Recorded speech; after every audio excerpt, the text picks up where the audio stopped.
We have all heard that we shouldn't sweat the small stuff. Letting oneself get stressed out over the little things in life is one of the biggest ways to bring unnecessary grief into life's path.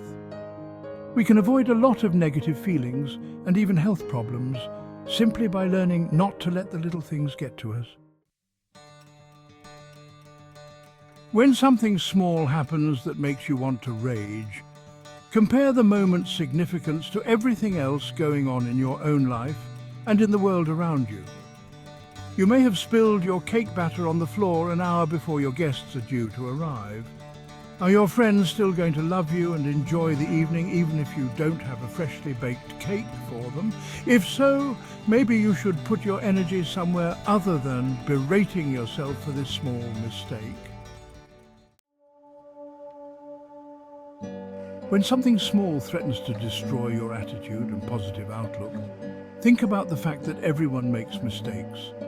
Whether it is yourself or someone else who caused the situation that feels like a train wreck, keep in mind that mistakes are a normal part of life that happen to everyone. Don't let one bad moment take you by surprise.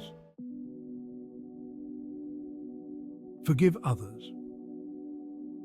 It can be hard to forgive someone else when it feels like they have brought you extra work and stress.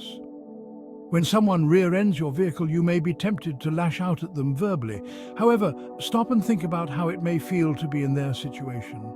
Don't act and feel as though you have never made a mistake, but choose empathy.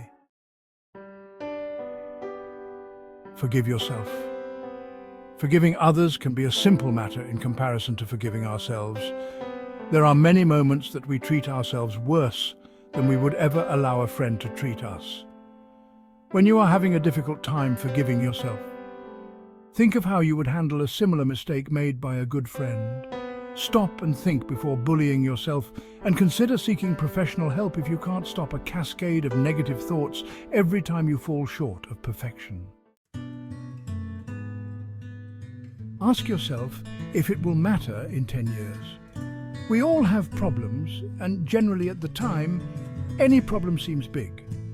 Perception is not always the truth, though, and it is up to us to put our situation into perspective so that we can properly deal with whatever comes our way.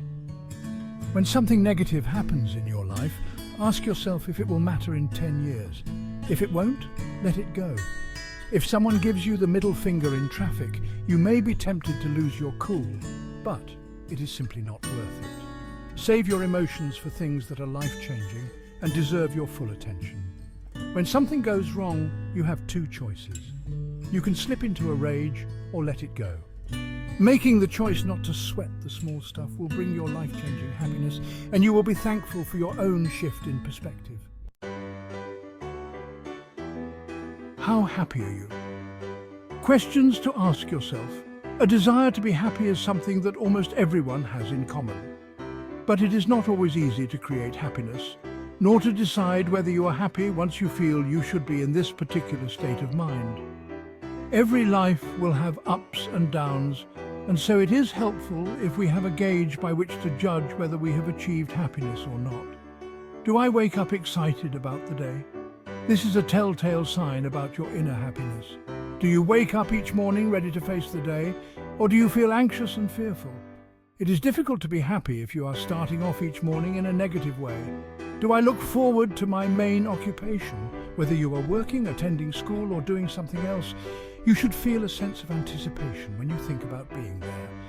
There are certain things we must do, like pay the rent, so your decision to work may not be an option. You do, however, have an option as to where you work. If you don't like it, change it.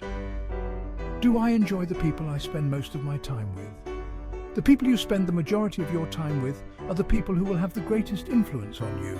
If they are bitter, discouraging, and lack motivation, chances are that you eventually will become the same type of person. If your friends are not uplifting, find new ones. Spend your extra time with those who will cause your life to be more joyful and will help you create positive memories that will bring long-term happiness. Do I like who I am? A key component to happiness is liking and loving yourself for who you are. If you don't, then you need to figure out why. Make necessary changes and then choose to love yourself despite your flaws. Do I dread or look forward to my future? Happiness includes feeling confident and secure about your future. We live in uncertain times, but that doesn't mean that we have to live every day in fear. Grow your confidence in small ways and consider counseling if you feel more than occasional stress when you think about the future ahead. Do I know my life purpose? Everyone has a life purpose. There is something about you that makes you a unique gift to the world. If you have not discovered this about yourself yet, your self-esteem will suffer, as will your happiness. There are many questionnaires and books dedicated to discovering your life purpose. Consider investing your time to learn more and find what makes you feel most fulfilled in life. Being happy is not a frivolous desire. It is important to know how you are wired and what it takes to be happy with yourself and your life. By asking yourself these questions and then taking a moment to think about your answers, you will be well on your way to a life of true happiness.